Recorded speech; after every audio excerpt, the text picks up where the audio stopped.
Découvrons maintenant notre deuxième rythme, le kamuge. Ciboire.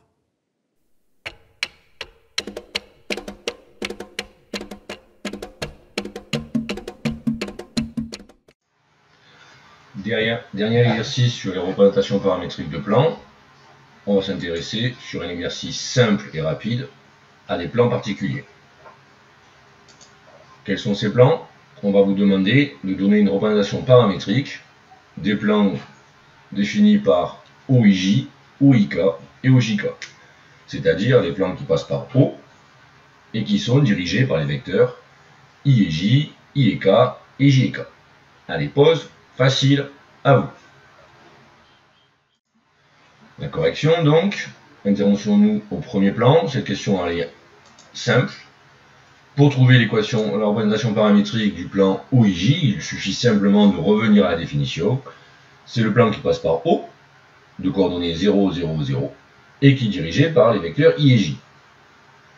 Ces deux vecteurs ne sont pas collinaires, puisque leurs coordonnées sont 1, 0, 0 et 0, 1, 1. Donc, ils peuvent être considérés comme des vecteurs directeurs. En remplaçant dans l'équation, on trouve x est égal à l'abscisse de O, donc 0, plus l'abscisse de I, 1, donc ça va donner t, plus 0 fois t'. Dans la première équation, il ne reste que x égale t. Dans la deuxième, même chose, les ordonnées de O sont nulles, de même que l'ordonnée de I. Il ne reste que celle de J qui est égale à 1. C'est pour ça qu'on trouve y égale 0 plus 0 fois t plus 1 fois t'. On récupère y égale t'. Enfin, dernière équation, la cote de O est nulle, celle de I aussi, celle de J aussi. Il nous reste 0 plus 0 fois t plus 0 fois t', z égale 0. Exercice simple, représentation paramétrique simple. Il en est de même pour le plan OIK.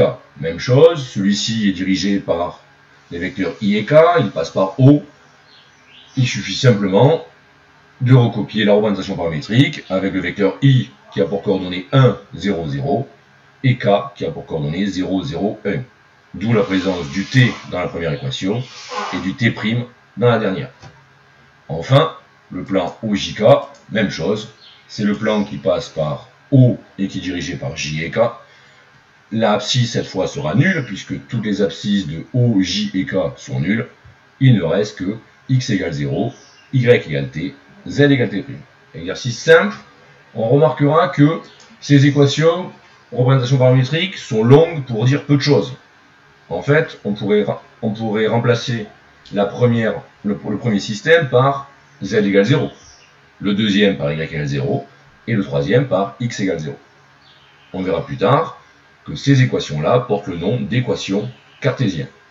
Mais pour définir cela, il nous faudra un outil supplémentaire qui s'appelle le produit scalaire et la notion de vecteur normal. Remarquez juste que déjà, l'équation cartésienne semble plus simple que l'équation paramétrique. Et effectivement, tous les exercices que vous ferez au bac seront essentiellement à base d'équations cartésiennes, car vous verrez, en rajoutant un outil supplémentaire, qui n'est pas des moindres, les équations forcément et les problèmes se simplifient. Je vous remercie.